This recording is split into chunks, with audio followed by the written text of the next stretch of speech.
Fala, ouvintes do nosso podcast. É com muita satisfação que eu apresento para vocês o primeiro episódio do Peregrino, o nosso podcast realizado pela juventude da Primeira Igreja Batista de Aracaju.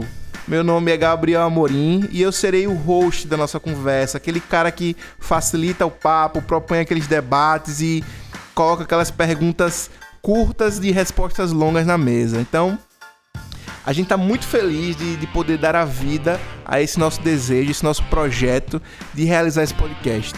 Esperamos realmente em Deus que vocês possam sair com mais informações, com mais conteúdo e aprendendo muito mais daquele que nos criou.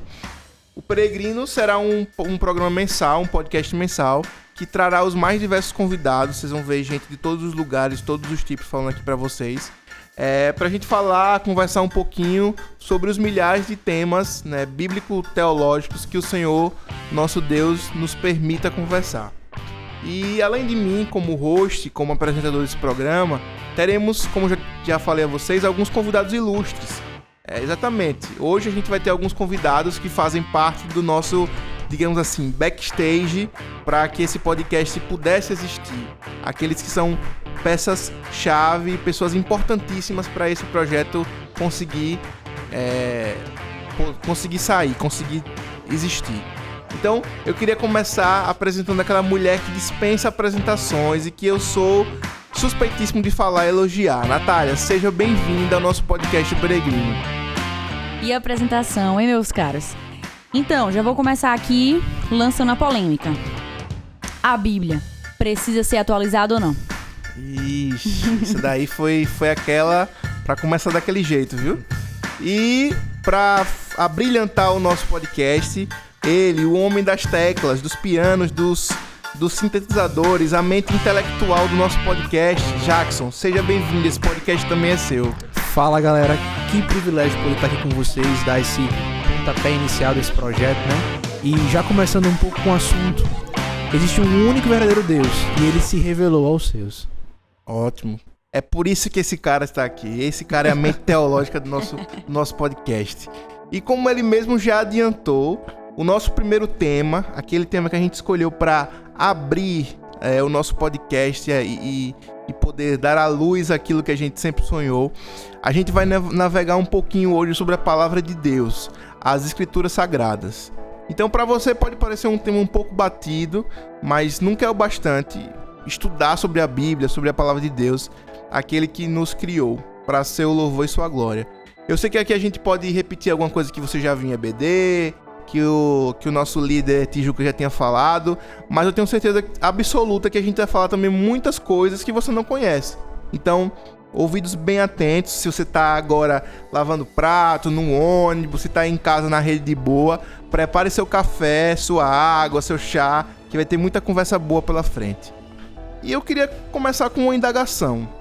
Vocês já pararam para perceber, para pensar, que tudo aquilo que você diz crer, aquilo que você fala para os outros, coloca no seu Instagram, aquelas pessoas que você evangeliza, tudo isso vem da Bíblia?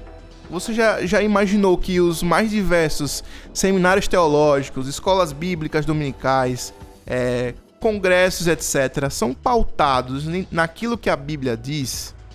Basicamente tudo que a gente faz, tudo que a gente baseia a nossa vida vem desse livro.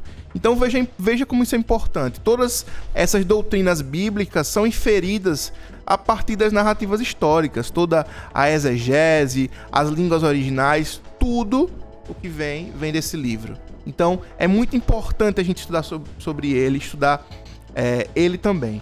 Então, quando a gente está falando de revelação, estamos falando de um Deus que fala de alguma forma, né? Ele se expressa, ele fala a nós daquilo que é do seu interesse, daquilo que soberanamente ele escolheu se revelar.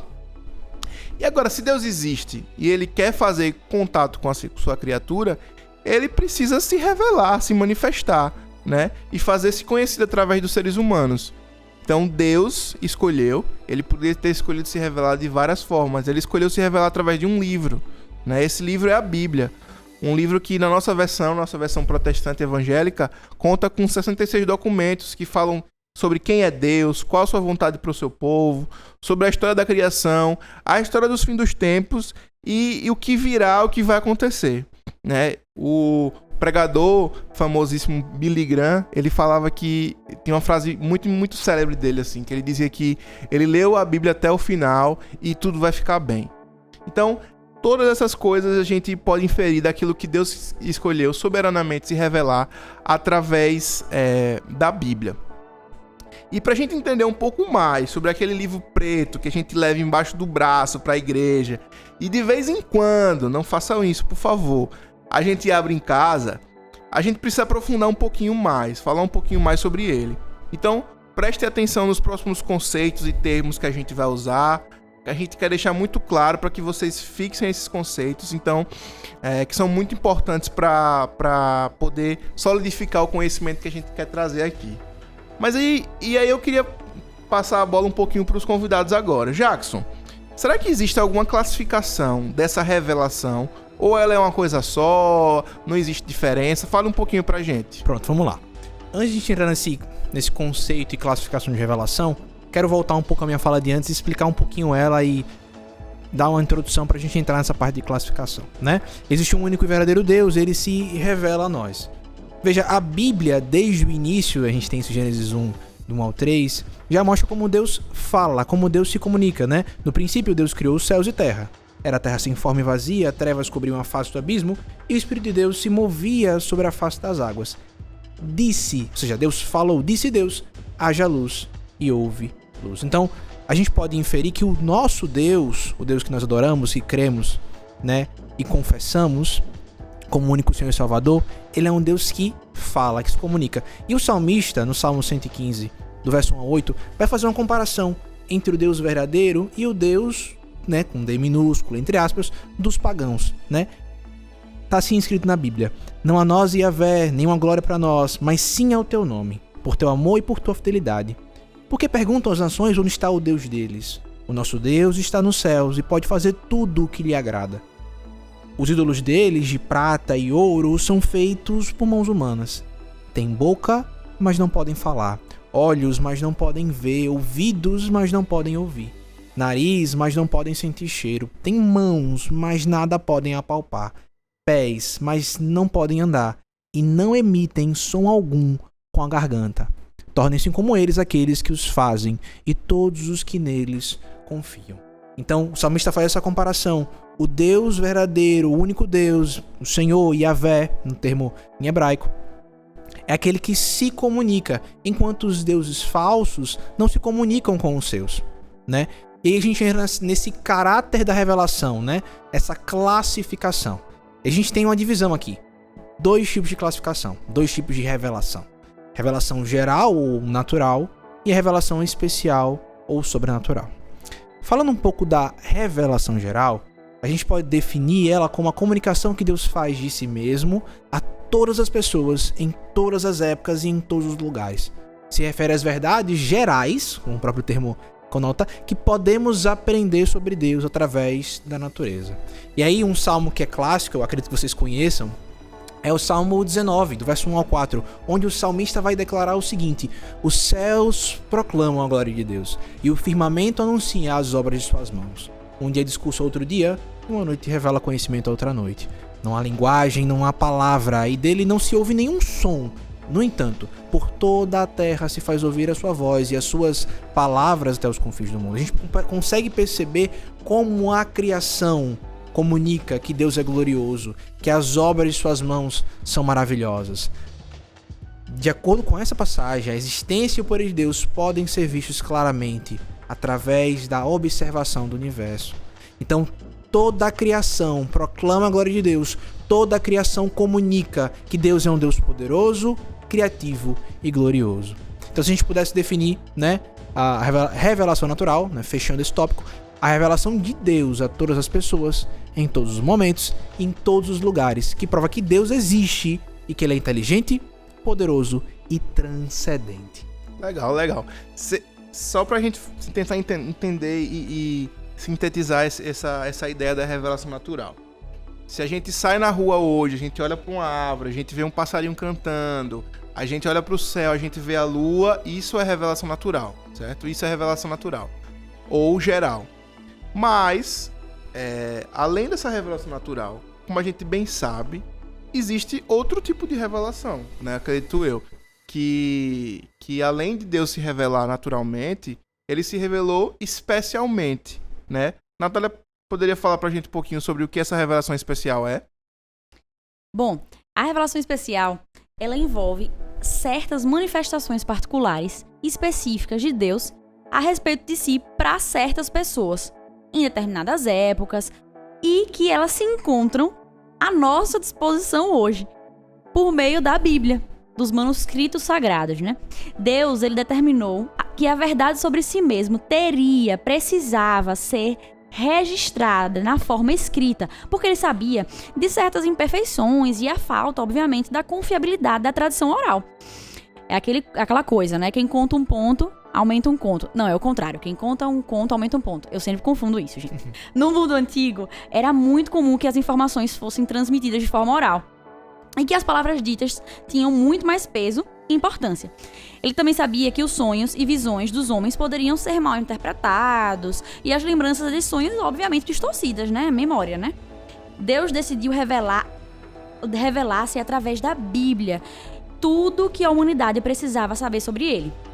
Ou seja, ela não precisa ser atualizada. A Bíblia, ela é a palavra de Deus, ela não contém, ela é a palavra de Deus. Ele também tem prometido sustentá-la e preservá-la por todo esse tempo. Deus revela a si mesmo para um povo específico, justamente o povo que forma a história da Bíblia. Assim, Deus pode se fazer conhecido de forma real, verdadeira, cabal e de forma adequada. Não através de uma revelação geral da natureza, dos pássaros, da história, de uma coisa que pode se passar e se esquecer, mas por meio da sua revelação com o seu povo escolhido. Essa revelação está arraigada na redenção de Deus e é dirigida ao homem justamente em sua qualidade de pecador. Exatamente. Então, como a gente pôde, entender daquilo que a Natália falou, a revelação especial ela é fundamental para a fé, porque é por meio dessa revelação especial que a gente entende quem Cristo é, e a sua obra completa, a sua vida aqui na terra. E aí Filipenses vai dizer, né, obediência, ele se fez como escravo, foi obediente até morte de cruz, e essa morte que ela traz pra gente, a ressurreição dele. Então, pelas nossas observações da natureza, como o Gabriel colocou, pelo pássaro, a gente consegue entender que Deus é glorioso, é perfeito, é inteligente, que ele criou os céus e terra. Mas a fé vem exatamente pelo ouvir a palavra e ouvir essa revelação especial que chega a nós pela Bíblia Sagrada. Perfeito. Então, vamos lá. Lembrando das dois tipos de revelação. Revelação geral, natural, revelação especial ou sobrenatural. Fazendo uma revisão aqui. Revelação natural, tudo aquilo que a gente vê na natureza, a lua, o sol, as estrelas, os dias, as noites, movimento de rotação, translação, o universo. Revelação natural. Revelação especial é aquilo que Deus soberanamente escolheu se revelar para aquele povo que forma a Bíblia. Então, os profetas maiores, Jeremias, Isaías, profetas menores, Paulo, enfim, os relatos dos evangelhos, as visões a João do Apocalipse. Então, tudo aquilo que Deus inspirou, né, através do seu Espírito Santo, que a gente vai falar mais na frente, a esse povo, a essas pessoas que hoje a gente tem aqui na nossa mão, no celular, e a gente pode abrir e debruçar. Então, depois de falar sobre esses dois conceitos, eu lembrei de uma citação de Calvino, né? A gente sabe que, muito embora essa revelação natural traga um senso divino no coração de cada pessoa, Calvino vai chamar isso de sensus divinitatis, um senso pelo divino, pela lei de Deus escrita no coração de cada homem. A Escritura não indica que alguém possa encontrar salvação simplesmente pela revelação natural, certo? Pelo contrário, alguém só pode encontrar a salvação através do ouvir, como Jackson realmente falou, e ouvir a palavra de Deus, através do conhecimento, do arrependimento da história da cruz, né, da morte, do sacrifício de Jesus por nós. Então, alguém que pode conhecer Deus de forma pessoal ao ponto de ter um relacionamento íntimo, isso só acontece através da revelação especial ou revelação sobrenatural. Agora, se a gente for pensar talvez em tribos indígenas antigas, né? Pessoas que adoravam o sol, a natureza, as tempestades. achando que o instrumento da criação era o próprio Senhor de todas as pessoas, eles tinham esse problema de não conseguir interpretar corretamente a revelação de Deus. Isso tudo por causa do pecado do coração e da maldade. Eles preferiam ignorar essa revelação e adorar as coisas criadas ao invés de adorar o Criador. Acima de tudo isso, essa insuficiência, digamos assim, da revelação natural pode ser encontrada também no fato de que nenhum ser humano consegue se contentar com ficar no mínimo da revelação da natureza. Então imagine um ser humano que nasceu fora de um contexto talvez brasileiro de cultura ocidental, judaica, cristã, e que se faz um período de reflexão de quem eu sou, para onde eu vou, aquelas perguntas, né, que todo mundo talvez já se fez um dia, e olhando para a natureza, ele consegue entender que sim, talvez que tem uma coisa muito maior do que aquilo ali. Mas isso atinge um teto, tem um limite. Ele não consegue ir além disso. Então, ninguém consegue se contentar a ficar somente nesse mínimo, né? Existe inclusive uma religião que é baseada nesse conceito, né? Que é o deísmo, né? O deísmo é aquela posição filosófica que acredita que a criação do universo se deu através de uma inteligência superior, né? Através da razão, do livre pensamento e da experiência pessoal. Isso. E não quer dizer que a razão e a experiência pessoal não importam para a fé cristã, mas o ponto central é a fé. A gente crê num Deus que a gente nunca viu, e é exatamente por conta da fé que nós somos salvos, por conta da fé. Essa é a diferença do deísmo qualquer e a nossa fé em Deus, em sua palavra. E agora, assim, talvez seja um pouco difícil pra gente entender, mas... E vocês podem até me perguntar aos nossos convidados. E aquelas tribos indígenas lá do coração da Amazônia, aquelas tribos tão distintas que nenhuma obra missionária, nenhuma convenção cristã, nenhuma caravana conseguiu ir até lá para mostrar a eles a revelação especial, a revelação sobrenatural, a Bíblia. O que vai acontecer com eles se eles não ouvirem falar de Deus, né? Se eles ficarem somente com a revelação natural? Será que isso é justo? Bom, justo para a nossa visão humana pecadora não é, mas para a visão de Deus, sim. Infelizmente, essas pessoas, os índios, as pessoas que vivem sem acesso à palavra, né, escrita, à revelação escrita, não podem conseguir, né, alcançar a salvação.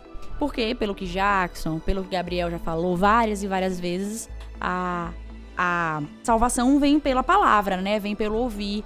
E, juntamente com a fé, a gente pode conseguir... Na verdade, olhando os pássaros e a natureza, a gente pode entender a grandeza de Deus, mas a gente nunca vai conseguir alcançar a salvação somente pelas obras naturais, né? Isso. E aí, complementando um pouco Natália, né? Como ela comentou, pra gente pode ser injusto, mas é a justiça que Deus nos deu, né? E aí, veja, Ezequiel 33... verso 11 vai dizer o seguinte: diga-lhes, né, Deus falando a Ezequiel como profeta do Senhor, diga-lhes, tão certo como vive diz o Senhor Deus, não tenho prazer na morte do ímpio, mas em que o ímpio se converta do seu caminho e viva. Convertam-se dos seus maus caminhos, porque vocês haveriam de morrer. Ó casa de Israel. Lógico que a gente consegue entender que o contexto é para a casa de Israel, mas o Senhor não tem prazer de modo algum que esses que não ouviram a palavra pereçam. Por isso que Jesus vai dizer o seguinte, ó, Mateus 9, verso 35. Jesus percorria todas as cidades e povoados, ensinando nas sinagogas, pregando o evangelho do reino e curando todo tipo de doença e enfermidade. Vendo as multidões, compadeceu-se delas, porque andavam atribuladas e abatidas, como ovelhas que não têm pastor. Então disse a seus discípulos, ele diz a nós, na verdade a colheita é grande, mas os trabalhadores são poucos. Rogai ao Senhor da colheita, que mande trabalhadores para a sua colheita. Então que a gente possa estar intercedendo e orando para que Deus levante primeiramente a nós, também somos discípulos de Cristo, para poder pregar o evangelho, né, a todos, mas também missionários dispostos a entregar toda a sua vida nas mãos do Senhor, para ir em regiões inóspitas, regiões que pessoas não chegaram ainda de fora para entrar, para poder anunciar o evangelho, porque a fé vem pelo ouvir a palavra de Deus. Então se eles não escutam a palavra de Deus, eles não poderão ser salvos. E aí isso cita uma outra pergunta, uma pergunta um pouco anterior, mas também importante. Veja, a Bíblia, ela é o escrito, né? É muito desse tipo, é mais atual nesse sentido. Mas como é que se dava essa revelação sem esses escritos? Quando não havia esses escritos? Acho que ficou claro que a condição para a salvação sempre foi a fé. Sim. Certo? O que mudou através das gerações que hoje a gente tem mais revelação do que o povo na época de Moisés. Hoje a gente tem acesso a toda a Bíblia e o povo ainda estava construindo a história. Mas o que muda é o conteúdo da fé, né? O que Deus exige.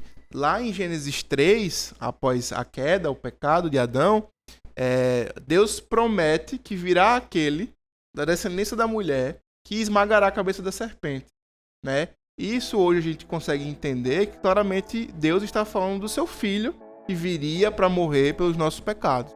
Então, o povo de antigamente, eles tinham fé naquilo que viria, naquilo que iria vir para redimir todos os pecados. Hoje, nós temos fé naquele que já veio, que já morreu por nós e que nos aguarda para reunir novamente toda a sua igreja, depois de completar toda a sua obra de salvação e toda a história da redenção. É mais ou menos assim que a gente pode responder essa pergunta. Amém, né? Glória a Deus por isso.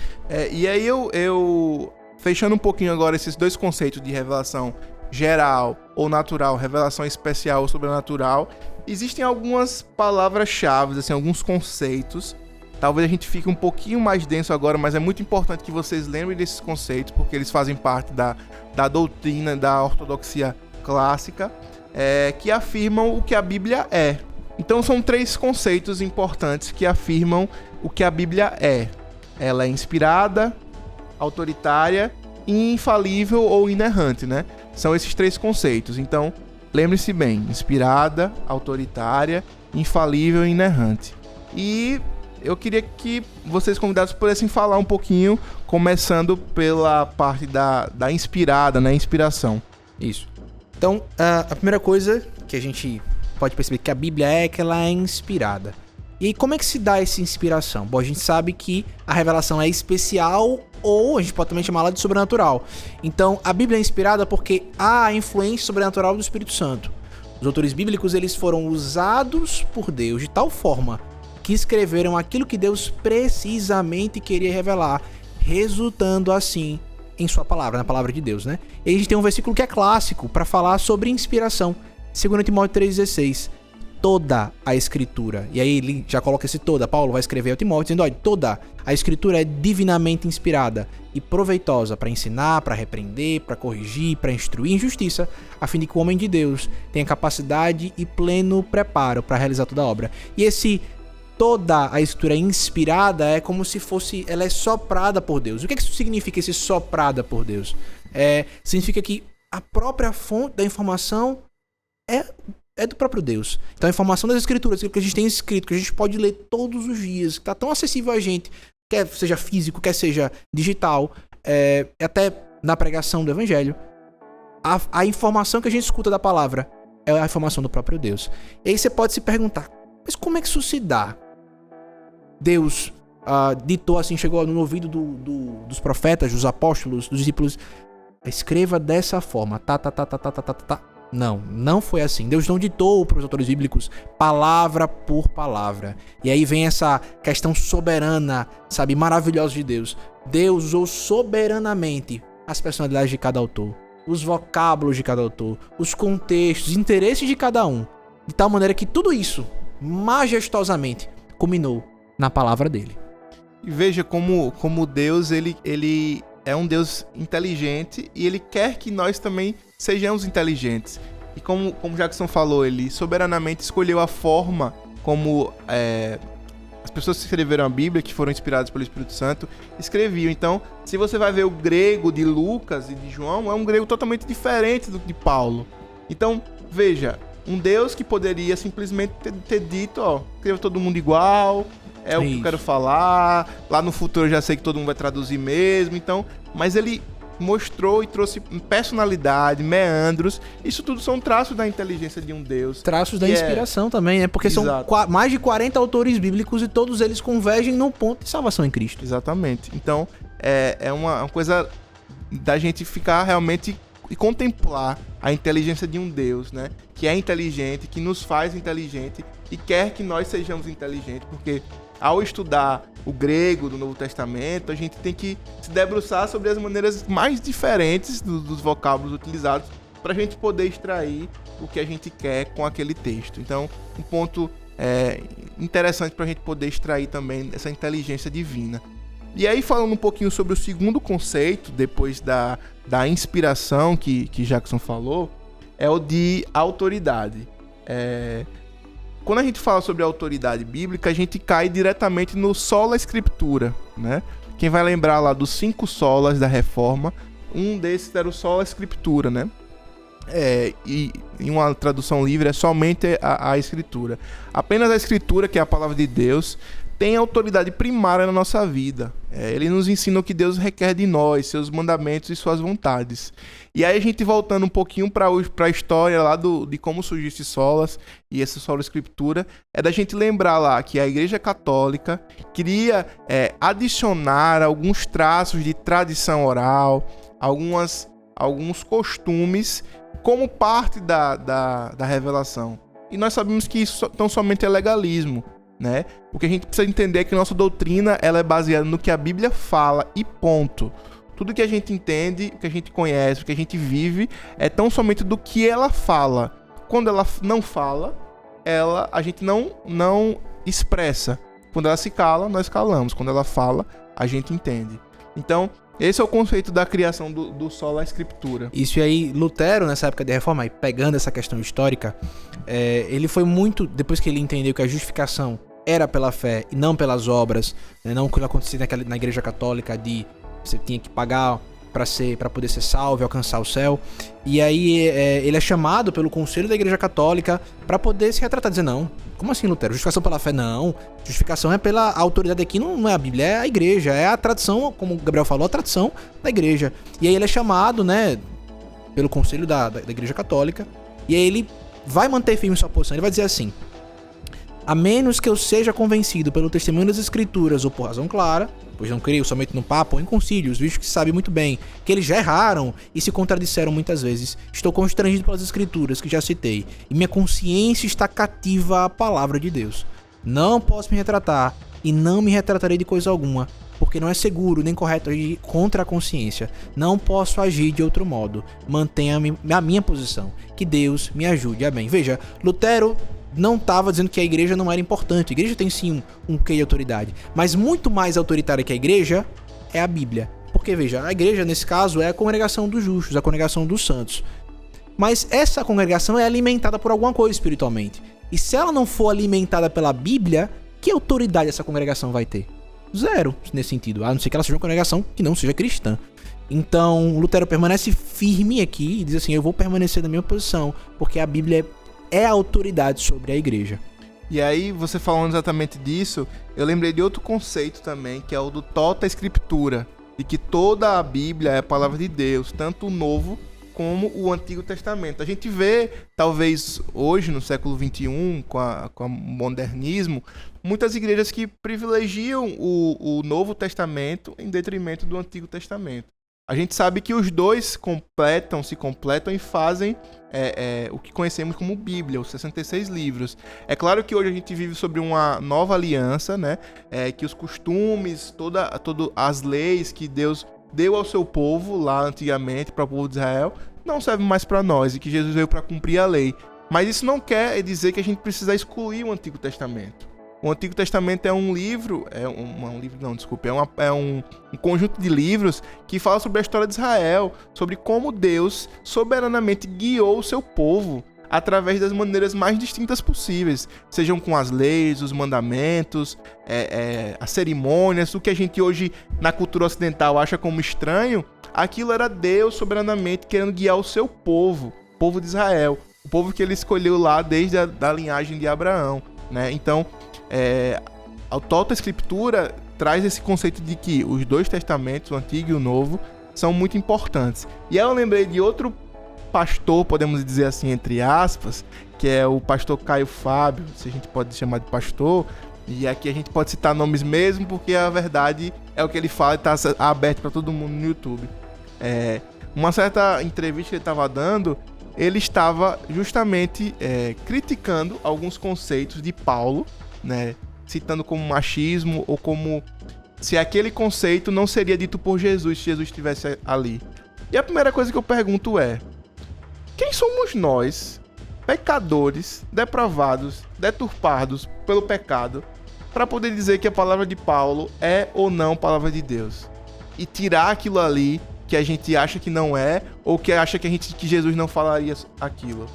Isso aí é uma maior heresia que existe. Então, toda a Bíblia é a palavra de Deus. O que Paulo falou, o que Jesus falou, fazem parte da palavra de Deus. É a palavra de Deus. Isso. Então, não, pode continuar. Não, pode falar. E essa estranheza que causa na gente, né? A gente olhar para o Antigo e Novo Testamento, a gente olhar para algumas práticas do Antigo, e essa estranheza causa exatamente porque a gente não conhece o contexto, muitas vezes, de como aquela civilização do Antigo Oriente Médio vivia, o que era importante para eles, o que não era. Então, veja, a revelação especial, ela é específica pro povo de Deus, naquele tempo, naquele contexto. Fala a nós hoje, a gente consegue aplicar a palavra hoje. Mas ainda assim, Deus se revelou naquele contexto para poder revelar, né, a si mesmo o que ele quer, como se dá a salvação e tudo mais. E o que vem acontecendo hoje em dia é utilizar a Bíblia como convém, né? E julgar, como o Jackson falou, que é terrível, né? Julgar com a nossa visão, com nossos olhos, nossa cultura de hoje, o que aconteceu há muito tempo atrás, né? Culturas, e aí acusa de machismo, acusa de que Jesus era isso, X, Y, Z, e às vezes a gente vai pegando só aquele pedacinho da Bíblia e olhando somente aquelas palavrinhas, sem olhar o contexto, e acredita em falsos profetas, né? Exatamente. Para fechar, Natália, sobre as 3 palavrinhas-chave que a gente falou sobre o que a Bíblia é, fala um pouquinho pra gente sobre a infabilidade e a inerrância da Bíblia. Eles se complementam, né, esses dois conceitos. Os significados deles, a infabilidade, é aquilo que não pode falhar, né? E a inerrância é a falta do erro, a coisa livre de contradições, né? Se a palavra é inspirada pelo próprio Deus, sendo ele seu autor, e Deus é perfeito, ele não sofre nenhuma alteração e nem sombra de variação. Ou seja, por conseguinte, a palavra de Deus, ela vai ser, não pode falhar e não vai ter contradições. Mesmo, apesar do tempo, apesar de todas as traduções, ela continua livre de falhas e de contradições. E aí a gente pode entrar em outro debate. Como a gente se certifica de que a Bíblia que a gente tem hoje, 66 livros, é realmente aquilo que foi inspirado, né, e foi escrito lá há muitos anos atrás? E aí eu gosto muito de um argumento, e eu já fui inclusive colocado na parede por causa disso, que a Bíblia é o manuscrito que mais existem cópias no mundo todo, certo? Agora, Gabriel, mas as cópias podem estar erradas, um copiou uma palavra que não tem na outra, beleza. Mas aí há toda uma área de crítica textual que se certifica, eu não sou nenhum crítico, mas falando um pouquinho aqui, quanto mais cópias existe de um manuscrito, melhor para ser analisado a veracidade e a confiabilidade daqueles escritos. Porque você se olha num panorama geral de uma quantidade grande e consegue estudar e chegar num ponto comum. Agora, se a gente confia e baseia, por exemplo, a nossa filosofia ocidental em Sócrates e Platão, que tem muito menos manuscritos disponíveis para nós, e a gente baseia a nossa filosofia totalmente nisso. Então, por que não se basear na confiança do que a Bíblia diz? Exatamente. E aí a gente chega agora em outra parte importante para a gente entender mais sobre a Bíblia, sobre as Sagradas Escrituras, que é a formação do cânon. Cânon, que palavra é essa? Vamos explicar, vamos conversar um pouquinho. Então, vamos fazer uma revisão. A gente já falou sobre a revelação geral ou natural, a revelação especial ou sobrenatural. A gente já falou sobre o que a Bíblia é, aquelas 3 palavrinhas: inspiração, autoridade, infalibilidade e inerrância. E agora vamos falar sobre a formação do cânon. E acho ideal a gente, Jackson, você poderia explanar um pouquinho do que significa isso pra gente ter uma noção? Pronto, a gente chama as Sagradas Escrituras hoje de Bíblia, comumente, né? Mas de onde vem esse termo Bíblia? Bom, vem do termo Bíblios, né, do grego, que significa livro. Mas a gente sabe que a Bíblia não é um livro, né? Não é apenas um livro, mas uma biblioteca inteira. A gente pode se perguntar, como é que a gente sabe que esses livros são os livros corretos? Que esses livros não sofreram alguma adulteração, alguma coisa como o Gabriel colocou? E aí a gente entra no termo cânon. Cânon vem do grego canon, que significa vara de medir, regra ou norma. Então, esse é o primeiro conceito do que seria um cânon. Cânon é uma norma. É como se usasse uma régua para medir alguma coisa, né? E aí, para nós cristãos, a Bíblia é considerada como uma vara de medir e a autoridade doutrinária suprema para a igreja. Então, tendo esse primeiro conceito de cânon, a gente consegue perceber o seguinte: a Bíblia é a regra de fé e de prática, né, para que a gente possa viver. São os óculos que a gente coloca para poder enxergar a realidade, viver a realidade das respostas para o mundo que a gente se encontra hoje. Mas ela também tem um outro significado, a palavra cânon. Hoje ela pode também significar a lista dos livros que foram considerados como os livros divinos, divinamente inspirados, autoritários e tudo mais, certo? E um ponto importante, a gente falar um pouco das marcas dessa canonicidade, falando, né, dessa questão do cânon. Como é que a gente sabe? Como é que se dá esse processo para dizer, olha, são esses 66 livros aqui que compõem a lista, o cânon da Bíblia protestante, né? A primeira marca que a gente pode comentar, ou o primeiro teste, para averiguar essa autoridade, para averiguar essa canonicidade de um livro, é a sua origem apostólica, né? Esse documento precisava ser escrito por um apóstolo, nesse caso, ou ter uma sanção direta e imediata desse apóstolo, certo? A gente tem um caso do livro de Romanos, não foi questionado, porque todo mundo concordava que ele tinha sido escrito pelo apóstolo Paulo. A mesma coisa já de Lucas e também Atos dos Apóstolos. Então a primeira marca que a gente pode comentar a respeito é se esse livro foi escrito ou teve uma origem apostólica. A segunda marca para a citação de um cânon é a recepção da igreja, né? Por exemplo, a Epístola aos Efésios é um exemplo que vai satisfazer esse critério. Paulo, quando ele escreve a Epístola aos Efésios, ele já estava pensando, imaginando que essa carta não ficasse apenas com os Efésios, com o povo de Éfeso, mas que ela fosse circular pela região ali, né, do Oriente Médio. Então, ela foi escrita como uma carta circular, designada a ser propagada para todas as igrejas na região ao redor de Éfeso, né? Então esse é o segundo ponto, a aceitação e a recepção da igreja primitiva. Então, a gente tem um ponto de que para um documento ser autoritário, ele precisa vir de uma origem apostólica ou de origem profética, no Antigo Testamento.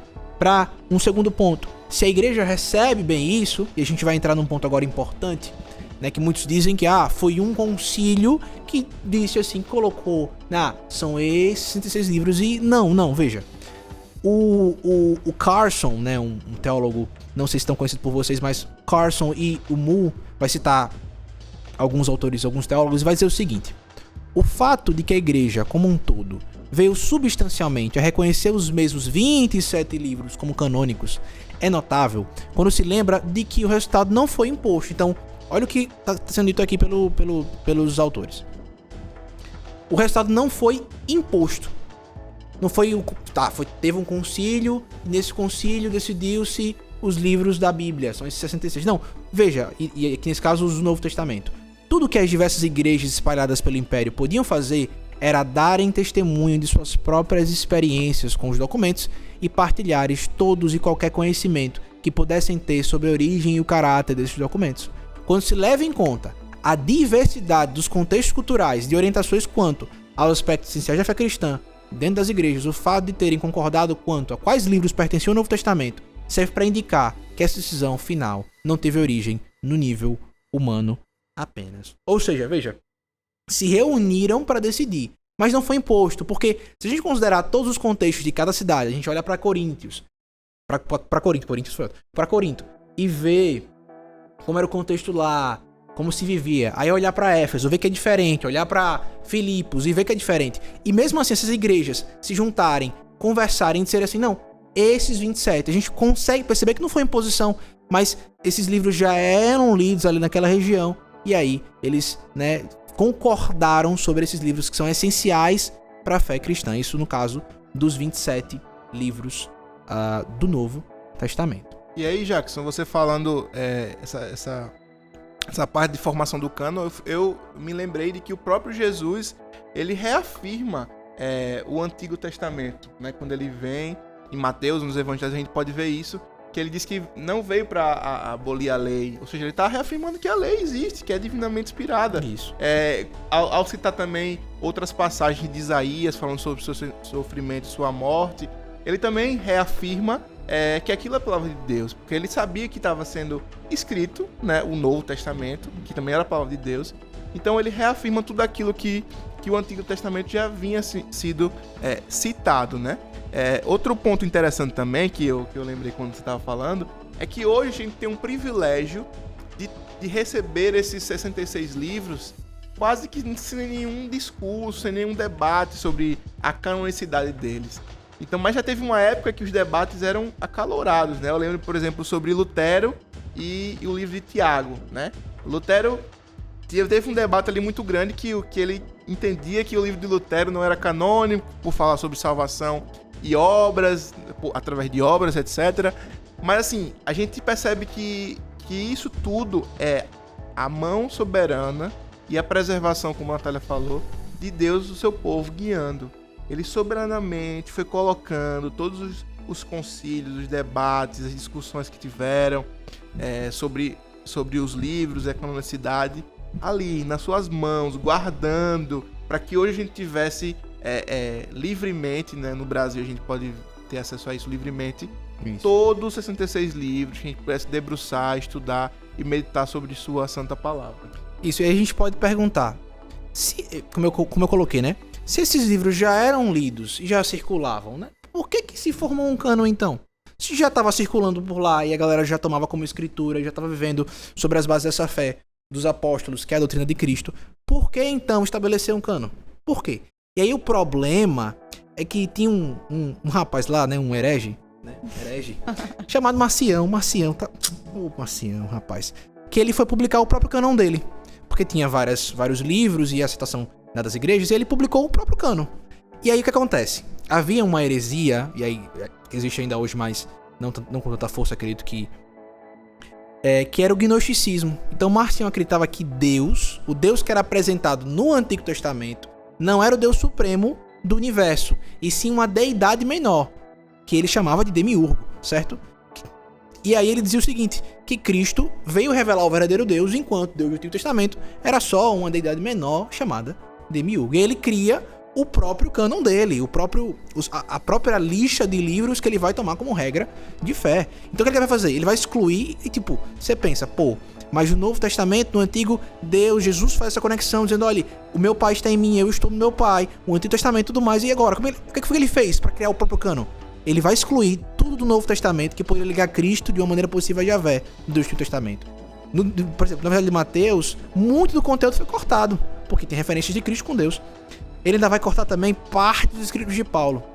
Então ele vai produzir uma versão pequena, abreviada e editada no Novo Testamento. Essa heresia gnóstica fez com que a igreja fosse e dissesse assim, não, peraí, vamos agora sentar todo mundo, vamos ver aí quais são os livros divinamente inspirados, para combater exatamente essa heresia. Se levantaram para combater a heresia, que começou aí com Marcião. Já tinha começado antes com os gnósticos, né? Hoje, aí, na verdade, eu consigo ver um pouco desse tipo de heresia nesses, entre aspas, pastores que a gente tem hoje, Ed Renekiewicz, com sua atualização da Bíblia, Caio Fábio, a Bíblia precisa ser atualizada, será? As partes de Paulo. Então, na verdade, ele talvez tenha se camuflado um pouco, mas hoje está mais central do que nunca, né? Parece que polemizar as escrituras hoje é uma atração, um artigo de marketing, né? Você vê agora os coaches trazendo as verdades pessoais e excluindo as verdades bíblicas. E isso chama muita atenção, colocar você no centro do universo, você como vencedor, quando toda a Bíblia retrata o arrependimento dos pecados, a depravação da humanidade o sacrifício de amor de Cristo na cruz. Isso, a Bíblia não é sobre a gente, né? É sobre Deus revelando a gente do que ele quer trazer. Lógico que a gente não ouve termo gnosticismo, a gente vê teologia do coach, da libertação, essas coisas. Então eu acho que aprimorou nesse sentido, tem um novo nome, né? Mas ainda acontece, infelizmente. Novo nome e heresia antiga, como já dizia. Mas aí, fechando esse bloco de canonicidade e formação do cânon, a gente pode passar agora um pouquinho para outra parte, que são o panorama das traduções bíblicas, né? Se a gente for abrir aqui, por exemplo, eu tô com meu celular na minha mão, se eu for abrir aqui um aplicativo da Bíblia, ele vai me dar opções aqui de Almeida Revista Atualizada, Almeida Revista Corrigida, Almeida Corrigida, King James, nova tradução na linguagem de hoje, nova versão, né, a NVT, enfim, são vários tipos de traduções. E aí acho que todo mundo se perguntou, mas o que muda de uma para outra? Por que uma fala assim, por que outra fala assado? O conteúdo é o mesmo, a gente sabe disso, mas a forma é um pouco diferente. Natália, podia dizer um pouco pra gente o que muda um pouco de uma pra outra, o que tem diferente? Bom, primeiramente é interessante a gente conceituar, né, que existem dois tipos de traduções, né? Uma equivalência formal e uma equivalência dinâmica. A equivalência formal, ela trata de traduções onde a ênfase, o ponto principal, a preocupação dessa tradução é trazer o sentido original do texto. É aquela coisa, é o cru mesmo. E a dinâmica, a equivalência dinâmica, é uma tradução onde a principal preocupação é com o significado do texto, focado mais no sentido interpretativo daquelas originais que vieram lá do início. Ambas possuem seus prós e, obviamente, contras, né? A equivalência formal vai se preocupar com as ordens das palavras dos textos originais, de modo que é um material mais confiável, no sentido do material original, né? Olhando para o material original. E a equivalência dinâmica, ela traz uma clarificação, ela deixa aquela coisa mais clara em relação ao texto no quesito interpretativo. Tá, então, deixa eu ver se eu entendi. Se a gente pudesse fazer um gráfico aqui, né? Imagine vocês aí que estão ouvindo. Entre equivalência formal e equivalência dinâmica. E a gente pudesse caminhar de um para outro, certo? A equivalência formal do lado direito e a equivalência dinâmica do lado esquerdo. A equivalência formal seria, então, a Almeida Revista Corrigida, Almeida Corrigida, Almeida Corrigida e Fiel. E a gente vai chegando próximo da equivalência dinâmica com a NVI, com a NVT, com a tradução da linguagem de hoje, Bíblia Viva. É mais ou menos assim que funciona? Sim, correto. Cada tradução, ela tem uma finalidade, né? Ela tem um propósito. E ela depende, na verdade, varia do gosto do freguês, né? Se você é uma pessoa que talvez você não possua conhecimento das línguas originais, que é interessante você utilizar a equivalência, né? A dinâmica, porque ela vai ser mais útil para você, para sua vida cristã, para o seu crescimento espiritual, né? A tradução dinâmica, mais dinâmica, ela a mais dinâmica hoje em dia é a Bíblia a Mensagem, né? Que na verdade nem é considerada uma tradução em si. O próprio autor diz isso, né? Menciona sobre isso. Para aqueles que possuem já uma certa dificuldade com a leitura e que buscam um texto mais direto, mais objetivo, claro, simples, mas considerando ainda um texto edificante, então essa é uma ótima tradução. Puxando um pouco para uma tradução que não é tão dinâmica quanto a Mensagem, a gente pode considerar a nova tradução da linguagem de hoje, a nova versão transformadora e a Bíblia Viva. As traduções mais intermediárias seria a nova versão internacional, NVI, a queridinha, né? A King James atualizada e a Almeida do século XXI. E uma das que se aproxima assim mais de equivalência formal, mas ainda dinâmica, é a NAA, que é uma ótima tradução, por sinal. Já usei bastante a NAA, acho que no começo da minha fé cristã. Eu comprei uma Bíblia NAA e usei por muito tempo, ainda uso hoje, mas uso hoje mais a NVT. Traduções mais avançadas, né, que são aquelas mais recomendadas para quem quer estudar as línguas originais, que tem um certo conhecimento dessas línguas, é a ACF e a Almeida Corrigida, porque elas são textos mais difíceis, uma linguagem mais arcaica, de um português que não é tão comum pra gente hoje em dia, né? É onde você vai encontrar aquelas palavras que a gente não usa e que só vem em cantor cristão e inária. É basicamente isso. É os famosos sermiês, né? Tem umas Então, palavras bem os professores diferentes. de português piram nessa hora, sério. Quem Mas nasceu- vocês usam que versões aí? Eu gosto muito da NVI. Eu acho que a NVI tá num ponto intermediário ali entre as Almeidas mais antigas e as mais atuais, assim, mais dinâmicas. Eu gosto da NVI porque tem uma mescla, assim, bastante interessante. Mas sempre estou fazendo comparações de traduções no estudo diário da Bíblia, né? Pegando uma versão um pouco mais antiga, mais de equivalência formal e um pouco mais de equivalência dinâmica pra gente perceber as nuances na hora das traduções. Eu sou do time da King James. King James qual? Atualizado ou a fiel? A fiel. Rapaz, a fiel é boa. Faz- Como eu já comentei, né, eu uso muito hoje em dia pra devocionar a NVT, mas já usei muito a King James fiel, acho ela fantástica. Especialmente no Novo Gente, Testamento. Salientando que você usa a versão que você melhor entender. Exatamente. Que é para o seu crescimento espiritual. Não vai querer andar de sabichão e botar uma versão que você não vai nem conseguir entender. Então, a gente só tá explanando, né, os tipos de traduções. Isso, Eu pra você, se tem essa dificuldade de entender, se tu pegar, sei lá, uma NVT, NTLH e você não consegue entender, pode ler a mensagem vai ser edificante pra sua vida cristã.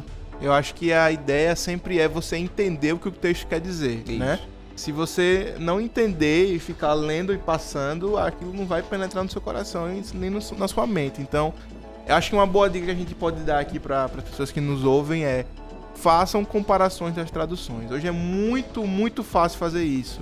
Na palma do seu celular você consegue abrir todas as versões possíveis e impossíveis, até em outras línguas, inglês, espanhol, e aí fazer uma comparação para seu estudo diário. E não esqueça de consultar o seu pastor caso você tenha alguma dúvida em alguma passagem, porque isso é muito importante para crescermos espiritualmente.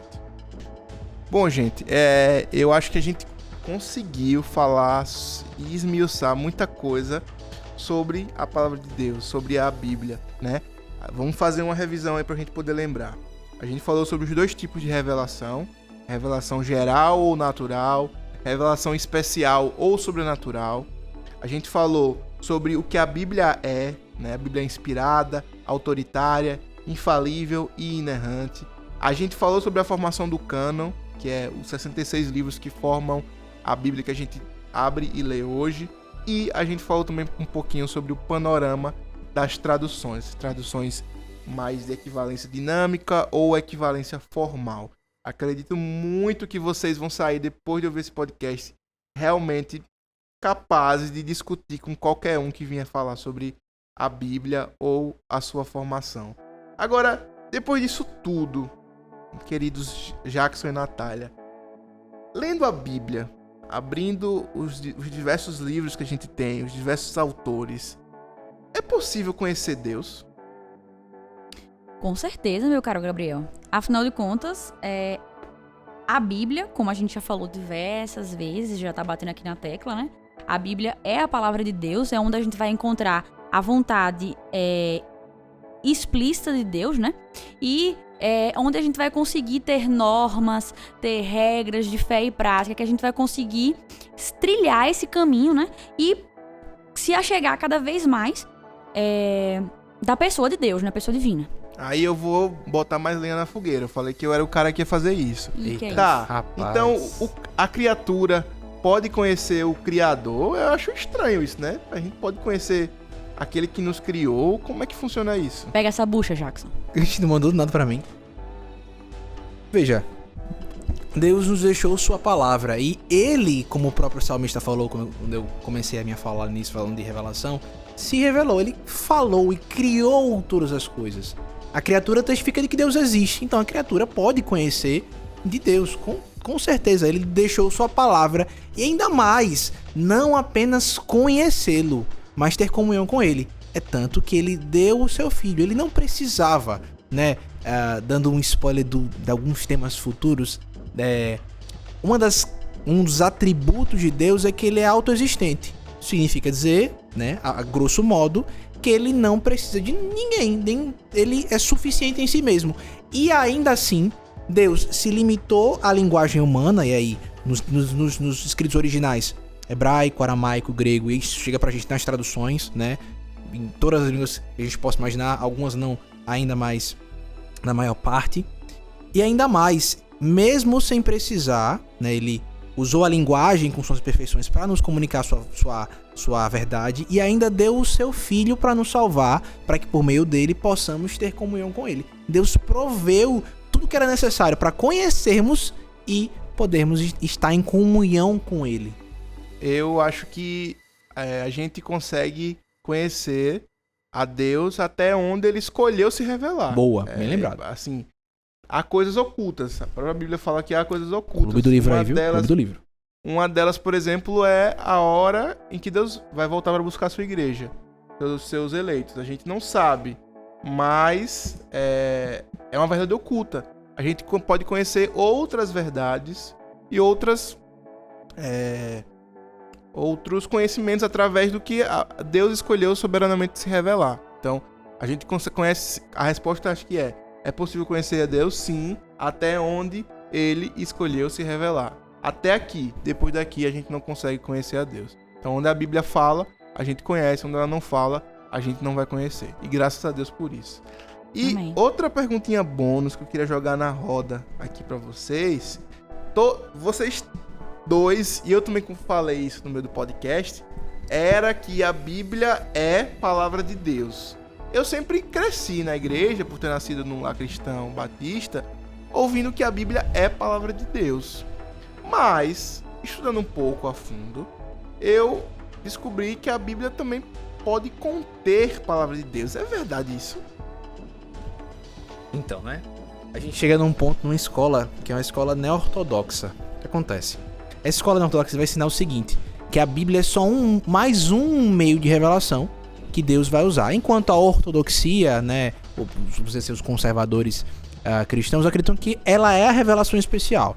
Então, para o teólogo neo-ortodoxo, a revelação ela depende de experiência ou de uma interpretação pessoal de cada indivíduo. Ou seja, eu tô lendo a Bíblia, no momento que Deus fala comigo, né, no momento, nessa experiência pessoal, aqueles escritos, aquela linguagem, a gramática, as palavras, se tornam palavra de Deus. E aí, nesse ponto, quando Deus usa suas palavras para apontar alguém para Cristo. Detalhes da Bíblia não são tão importantes para essa escola ortodoxas quanto ter um encontro transformador com Jesus. Sendo assim, a verdade se torna uma experiência mística e não definitivamente declarada na Bíblia. Perfeito, ótima resposta. Então, outro conceitozinho para vocês estudarem aí, neo-ortodoxia. Que palavra é essa? Estou xingando vocês? Não. Estudem um pouquinho, joguem no Google e conheçam um pouquinho sobre o que os neo-ortodoxos falavam, que a Bíblia é palavra de Deus e não contém palavra de Deus, tá certo? Então, pessoal, chegando ao final do nosso podcast, O Peregrino, fico muito, muito feliz de poder trazer esse projeto ao mundo, realmente colocá-lo em prática, ter pessoas incríveis ao meu lado hoje. Obrigado, Natália, obrigado, Jackson, por terem participado desse momento. Fico muito feliz também de poder ter esse espaço aberto de diálogo aqui entre nós da juventude e vocês que nos ouvem, né? Sejam nossos membros aqui na Primeira Igreja Batista de Aracaju ou não. E eu queria, para finalizar, eu gosto de chamar esse momento final de momento print. O que é isso, Gabriel? É o momento em que cada um dos nossos convidados, hoje aqui especialmente Jackson e Natália, indicam alguma coisa que estão lendo, assistindo, ouvindo, para vocês que nos ouvem, printarem com os ouvidos, se podemos dizer assim, para depois poderem conferir. Então, por favor, indiquem algumas coisas aos nossos ouvintes. Bom, a minha indicação vai ser musical. A gente falou aqui muito sobre a Bíblia, então eu sempre fico imaginando momentos musicais, como seriam, né? Na Bíblia tem diversas passagens que tem coisas cantadas, né? E que eu ficava imaginando como isso podia acontecer, como seria essa música seria assim, seria assado. Então o que eu vou indicar é o CD de Marco Teles, Doxologia Primitiva, que são várias faixas dessas passagens cantadas na Bíblia. É um CD lindo para você realmente se debruçar. E assim, é letra por letra, palavra por palavra. Ali é literalmente a Bíblia no seu suco. Isso. O que eu posso, assim, recomendar, umas coisas que foi material de uso aqui para esse podcast, para trazer essas informações para você, é um um livro que eu adquiri recentemente do Paulo Won, certo? O nome do livro é Deus Falou na Língua dos Homens, é uma introdução à Bíblia. Então, se vocês quiserem conhecer um pouco mais sobre as Escrituras, conhecer canonicidade, conhecer os contextos, né? Nesse caso aqui, os contextos do Novo Testamento, do Antigo Testamento, que é o que acontecia quando a Torá foi escrita, isso, aquilo lá. Então esse livro é uma ótima introdução à própria Bíblia, para você solidificar ainda mais a fé, né, que a palavra de Deus é a verdade de Deus pra gente. Outro livro também que eu posso recomendar, que assim eu tô lendo junto, é uma série de palestras do teólogo Carson, Encontros com a Palavra de Deus. São palestras que ele deu, se não me falha a memória, foi na Consciência Cristã ou nas palestras da Fiel. E um livro que eu não li ainda, mas eu acredito que ele seja muito bom, só jogando realmente o livro pela capa. É o livro de também um pastor teólogo, Kevin DeYoung, Levando Deus a Sério, porque a Bíblia é compreensível, necessária e suficiente, e o que significa para você. Então, são essas três coisas que eu indico e recomendo para vocês. Massa, muito bom. Eu queria deixar um livro do John Piper, chamado Deus Deseja que Todos Sejam Salvos. É uma pergunta. Eu acho que eu fiquei com isso quando eu estudei um pouquinho sobre isso para esse podcast. Eu acho que eu fiquei um pouco intrigado sobre quando estavam falando da revelação natural, né? Sobre aqueles que não possivelmente não receberão nunca uma prova do que chamamos hoje de revelação sobrenatural ou especial. E aí minha cabeça pecaminosa fica perguntando e me questionando por que Deus faria isso. Leia esse livro de John Piper. Eu acho que vai ser, assim, surpreendente para você. E aí, gente, chegando agora de fato ao fim do nosso podcast, eu queria que vocês mandassem DM no Instagram da gente, no WhatsApp da Piba, para que vocês tragam perguntas, reclamações, dúvidas, sugestões, que no próximo podcast, no próximo mês, eu irei abrir o episódio com essas perguntas, trazendo para discussão, falando um pouquinho, enfim. O nosso Instagram é fácil de achar, é só colocar no Instagram lá, @pibajovem, você encontra a gente, fica por dentro das nossas programações e consegue mandar também lá por direct o que você acha que ficou faltando aqui, o que você discorda, e a gente pode trazer esse tema à mesa. Sempre estaremos abertos a discutir, a mostrar o que a gente errou e a acertar, buscando sempre nos encontrar num caminho perfeito, que é o caminho de Cristo e da sua maravilhosa luz. Amém. Gente, algum recado para os nossos ouvintes? Se querem falar alguma coisa, fiquem à vontade com suas conclusões finais. Bom, agradecer, na verdade, né? Esse projeto, até que enfim saiu do papel. Foi um projeto que a gente tem muito carinho. E o que eu quero dizer, meus caros, é que tem coisa ainda, muita coisa por aí. Além desse podcast principal, digamos assim, a gente vai ter uns podcasts menores, uns short podcasts. E você poderia me dizer, Jackson, quais são os assuntos desse podcast? Né, os assuntos que a gente vai ter nesses podcasts um pouco mais reduzidos são... o tema geral é pastores, pregadores, teólogos, batistas. Então a gente vai fundamentar ainda mais o nosso conhecimento da fé batista, nesse sentido. Quais foram os pregadores que passaram? Tem até um pouco de história da igreja nisso, né? E a gente vai tratar sobre esses pregadores, sobre esses pastores batistas. Então, nomes muito importantes que talvez vocês não conheçam, mas que solidificaram aquilo que a gente hoje leva com tanto orgulho no peito de ser chamado batista. Então, a gente vai fazer uns podcasts mais curtos, contando um pouquinho das histórias dele, quem foram, qual a relevância para o meio batista. E aí vocês vão, cada mês, também conhecer uma personalidade batista muito importante para a nossa história, um herói batista. E por fim, quero dizer que foi uma honra participar com vocês desse podcast. Achei incrível, achei que foi muito bom. Os próximos prometem também. E se você está em casa agora, está no ônibus ouvindo a gente, lembre sempre que a Piba Jovem é nossa, certo? É o nosso espaço, é o nosso local de fala. Beleza? Valeu, gente. Até a próxima, até o próximo mês. Valeu, pessoal. Obrigado por participarem e valeu.